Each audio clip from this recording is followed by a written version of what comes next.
All right. Let me know when you're ready. Okay, you may fire when ready. All right. Hey, fight fans, this is Ted Czech from MMA Explosion. I'm here in Lancaster for Central Pennsylvania Warrior Challenge 3, Night of the Unbeatens. So I want you to follow me in and we'll check out the action.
Joe Duffy, co-owner of York's Academy of Combative Arts, made his amateur debut in the evening's opening bout against the tough Joshua Aarons.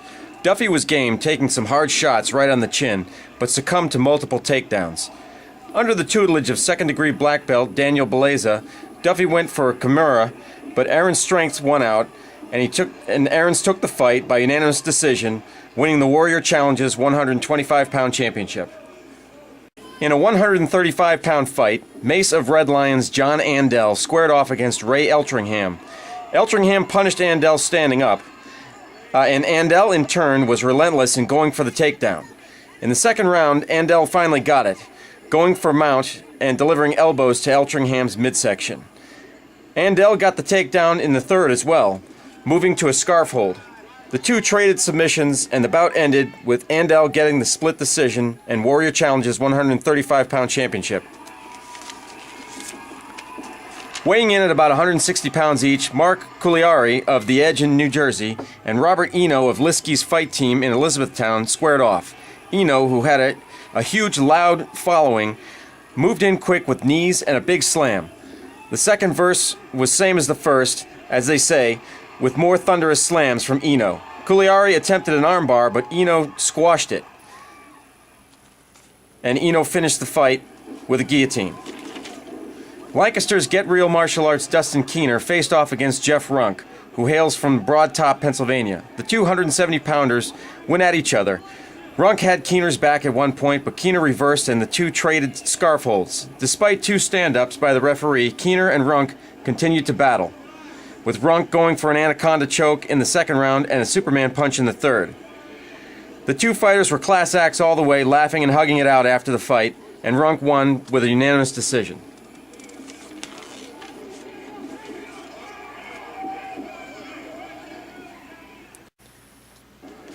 Brett Myers of York Academy of Mixed Martial Arts made his fight with Justin Krebs a short one.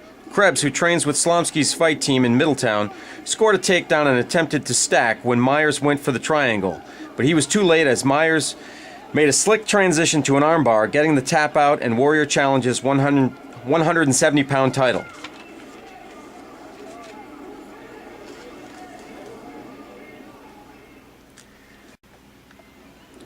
Mace's Dwayne Bastris put his 3-0 record on the line against Team Vicious's John Flock.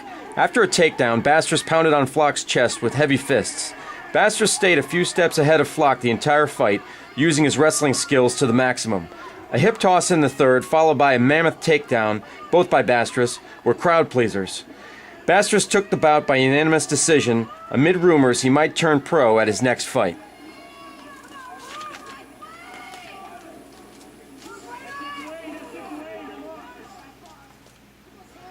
A tale of two fighters making their amateur debuts, Keith Kowal and Tom Anderton held nothing back, swinging for the fences, or for each other's heads, I should say. Kowal had the advantage on the ground, and when Anderton left his ankle unprotected, Kowal went for it, getting a tap out to an ankle lock.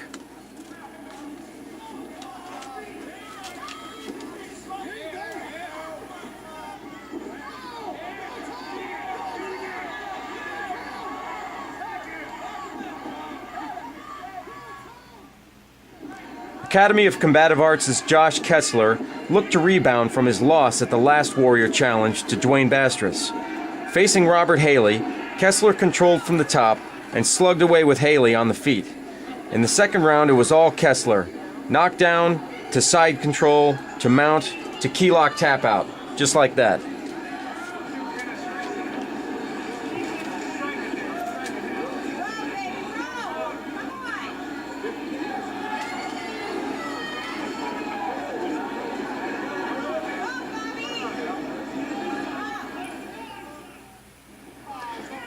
Another Academy of Combative Arts fighter, Mike Oberdick, took on Mace's Chad Hoare in the 205-pound division championship.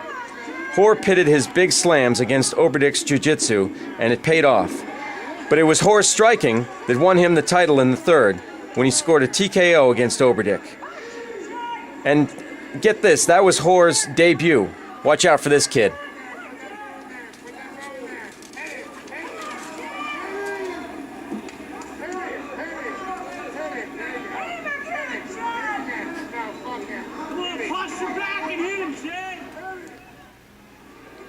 In a heavyweight battle, heavyweight champion John Tuxford put his title on the line against local favorite Mike Stoltzfus. The fight was a straight-up brawl. Tuxford had the edge starting out, but Stoltzfus's chin held up and he struck back, getting the technical knockout on Tux.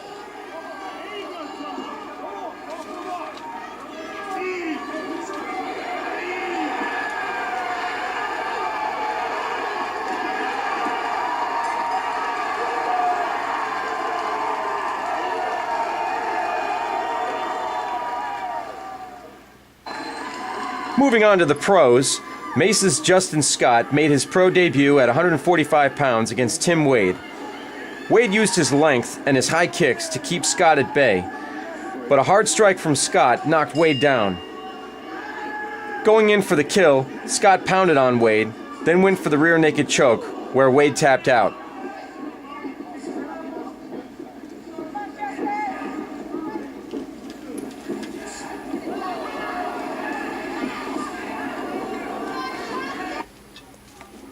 Hanover Academy of Mixed Martial Arts' Jay Haas has been a busy man.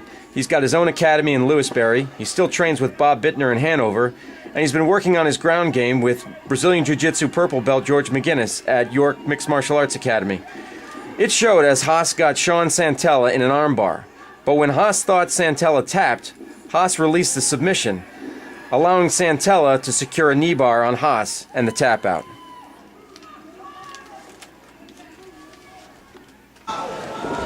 As York County's first pro fighter, Biff Walliser has paved the way for many others in the fight game. An All-American wrestler at Penn State, Walliser looked to use his wrestling against Joel Roberts.